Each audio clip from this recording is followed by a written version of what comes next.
The Leadership Center was founded by the US-based charity Art for Humanity and seeks to prepare Hondurans to lead their nation out of poverty by educating the future female leaders of Honduras. I interviewed Glenn Evans, the founder of Art for Humanity, and asked him why he chose Honduras in particular to devote his time and energy to help. I had a house fire at home, and the laborers happened to be from Honduras. I met them. In connecting with them, I realized they were disconnected from their family. I thought some of the problems they're experiencing in life would be lessened if they had some contact with their family.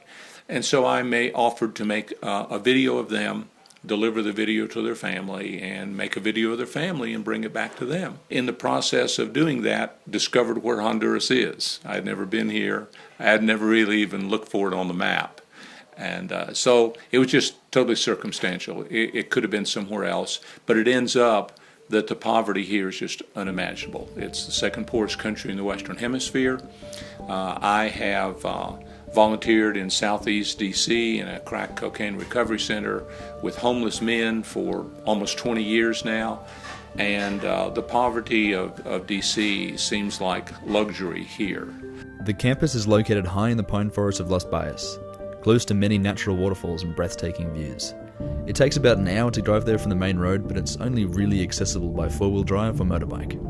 I talked to some of the volunteers about what life is like on campus. Initially, the hardest thing about being at the Leadership Center is probably the location, in the sense that we're in a very rural, very remote location. Although we're only 10 miles from a nearby town that has restaurants, hotel, small supermarket, and other things. The road is extremely bumpy, all dirt and rocks, and so it's 40 minutes in a car, 40 minutes to an hour in a car. And so initially that's the most difficult thing, is transitioning from myself living in Seattle, over 1 million people in the city, always interacting with other people, to being out kind of on your own. It's kind of weird because at the beginning it's like one of the hardest things to go through, but then by the second week that you're there, it's one of your favorite things about it. Well, my favorite regular meal on campus is baleadas, kind of the traditional Honduran food, flour tortillas instead of corn tortillas, and beans and eggs and cheese, so that's pretty basic. And that's a regular for us. Every week we have that. Baleadas. I think that's everybody's favorite meal. Baleadas. I don't know. Pastelitos. I was interested to find out why the volunteers had decided to leave their lives back home and volunteer to help in an impoverished country. I enjoy, my job as an engineer, enjoy the people I work with, enjoy what I do, but felt like I kind of wanted to do something more. So I actually went back to school, got my master's degree in international community development. I had a strong passion for women, and so when I was here last time, I felt like they weren't not abused necessarily in general, just mistreated compared to how most of the world was getting along. What really struck me about Art for Humanity and this particular opportunity was kind of the slogan that they have on their website, helping the poor help themselves. I wanted to be involved with something where I wasn't just giving free handouts and wasn't giving help in a way that created dependency on me or on an organization, but rather helping in a way that would change long term and that would be sustainable. The strategy, the model under which Art for Humanity operates here in Honduras is our goal is not to own anything or control anything. Our goal, our mission is to empower and equip others to do that. I do believe in helping developing countries. I think it's important, especially as we become a more world economy, to all help each other. We're all interconnected, and I think kind of a rising tide lifts all ships. And then secondary, and what was most dear to my heart was women, and helping women kind of develop. So that's something I've been doing for pretty much my entire professional career. So I wanted to be a part of doing that.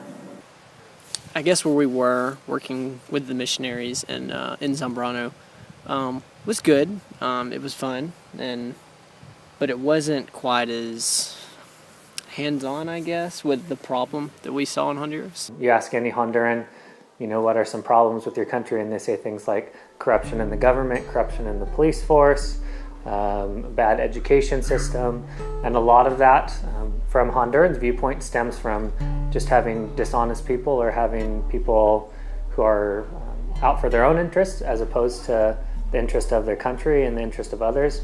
Honduras needs leaders that will think of Honduras and not think of themselves, and I think that they need leaders that don't rely on the United States for every cent that they get. I also volunteered in India back a long time ago when India really was impoverished, and have seen what could happen when people invest in education.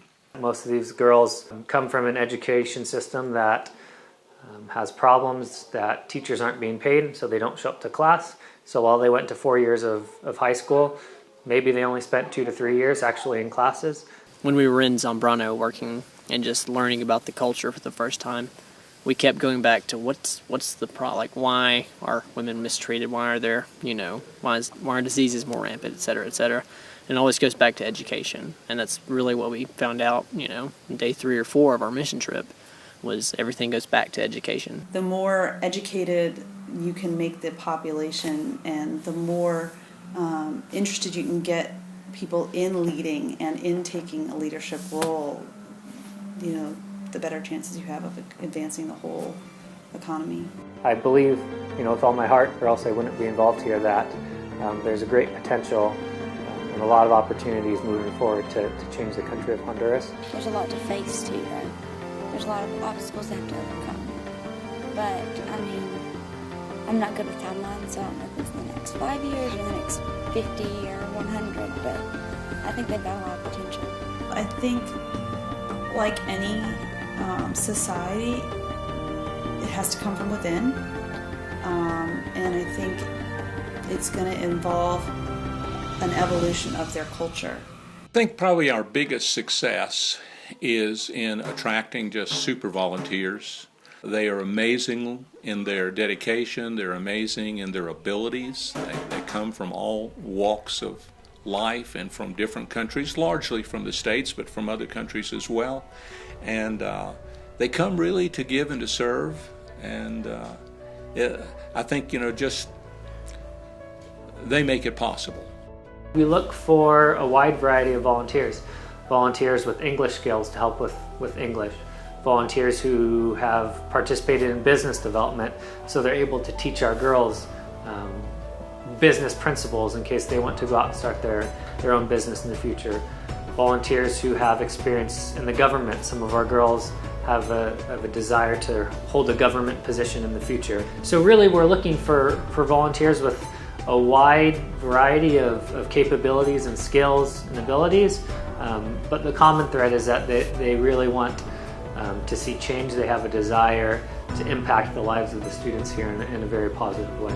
I don't think you can go to Leadership Center, even if it's just for 2 weeks, and not come back thinking differently than you did before you left. Just about, education and about even yourself. So I think it's an overall tremendously positive experience. If you're interested in volunteering to help the Leadership Centre, you can click on the link below or go to artforhumanity.org and follow the links. The Leadership Centre isn't just a university.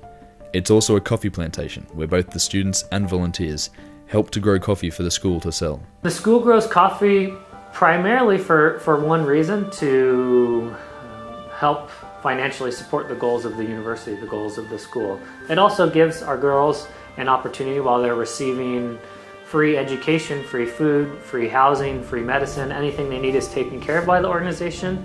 It's a way for them to give back by working in the coffee, by keeping that project sustainable.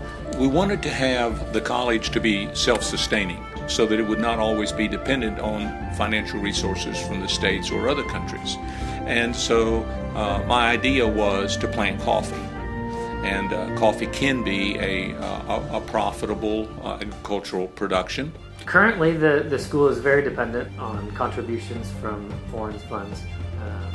The goal would be that at some point in the future, we would get to the point that if 100% of foreign funds vanished in a day, we'd still be able to continue everything that we're doing here. Although the coffee plantation should provide some financial stability in the next 5 years, there is still a need for financial support now. Any financial contribution can help the people of Honduras and the development of the Leadership Center. If you would like to support the Leadership Center, please follow the link below or go to artforhumanity.org to make a contribution.